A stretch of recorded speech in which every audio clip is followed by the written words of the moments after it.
গণভোটে হাঁ জিতলে দেশে আর অপশাসন ফিরবে না বলে মন্তব্য করেছেন প্রধান উপদেষ্টা ডক্টর মোহাম্মদ ইউনূস। আগের যে কোনো বারের চেয়ে এবারের নির্বাচন ভালো হবে বলেও তার বিশ্বাস। সোমবার সকালে নিজের কার্যালয়ে সচিবদের সঙ্গে বিদায়ী বৈঠকে তিনি এই কথা বলেন। উপদেষ্টা পরিষদের সর্বশেষ সভাও হয় এদিন। বিকেলে ফরেন সার্ভিস একাডেমিতে তার প্রেস উইং সংবাদ সম্মেলনে বিস্তারিত জানায়।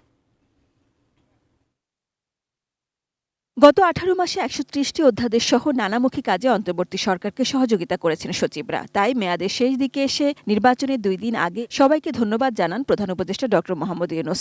এবারে নির্বাচনের প্রস্তুতি ও গুরুত্ব তুলে ধরে তিনি বলেন, প্রযুক্তির ব্যবহারে এবারে নির্বাচন সহজ ও ভালো হবে। উনি বলেছেন নির্বাচন রাজনৈতিক কাঠামোর মধ্যে একটা অভূতপূর্ব চেঞ্জ নিয়ে আসবে। গণভোটে হা ভোট জিতলে দেশ পাল্টে যাবে, দেশে আর অপশাসন ফিরবে না।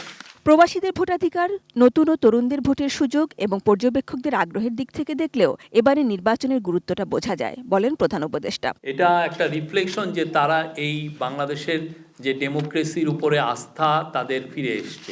যে কাউকে ধরে এনে আপনার অবজারভার হিসেবে আপনাদের সামনে উপস্থাপন করে এবং তাদের কাছ থেকে নির্বাচন সম্পর্কে সার্টিফিকেট নেওয়াটা আমাদের ইন্টারিম গভর্নমেন্টের লক্ষ্য ছিল না। আমরা চেষ্টা করেছি এমন সব পর্যবেক্ষক যারা আপনার আন্তর্জাতিক পর্যায়ে বিভিন্ন সময় নির্বাচন পর্যবেক্ষণ করেন তারা যেন আসতে পারেন এবং 330 জন আপনার পর্যবেক্ষক আসবে। কোয়ালিটি সম্পন্ন আন্তর্জাতিক মানের still bar CSRM, committed for better still.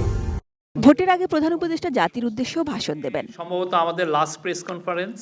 উপদেষ্টা পরিষদের 10ম বিশেষ সভাতেও ছিল নির্বাচনের আগে আরও কিছু কাজ সমাধার চেষ্টা। বাংলাদেশ জাতীয় যোগ্যতা কাঠামো নীতিমালা, জাতীয় মৎস্য নীতিমালা ও সরকারি কর্ম কমিশন অধ্যাদেশের সংশোধনীতে অনুমোদন দেওয়া হয় এই সময়। 18 মাসে এ সরকার 90% সফল বলে দাবি প্রেস সচিবের। প্রশ্নের জবাবে আরও জানান, ভোটের আগেই উপদেষ্টারা তাদের সম্পদের বিবরণী পেশ করবেন। 1 বা 2 জন ছাড়া সবাই তাদের ওয়েলথের স্টেটমেন্ট দিয়েছেন।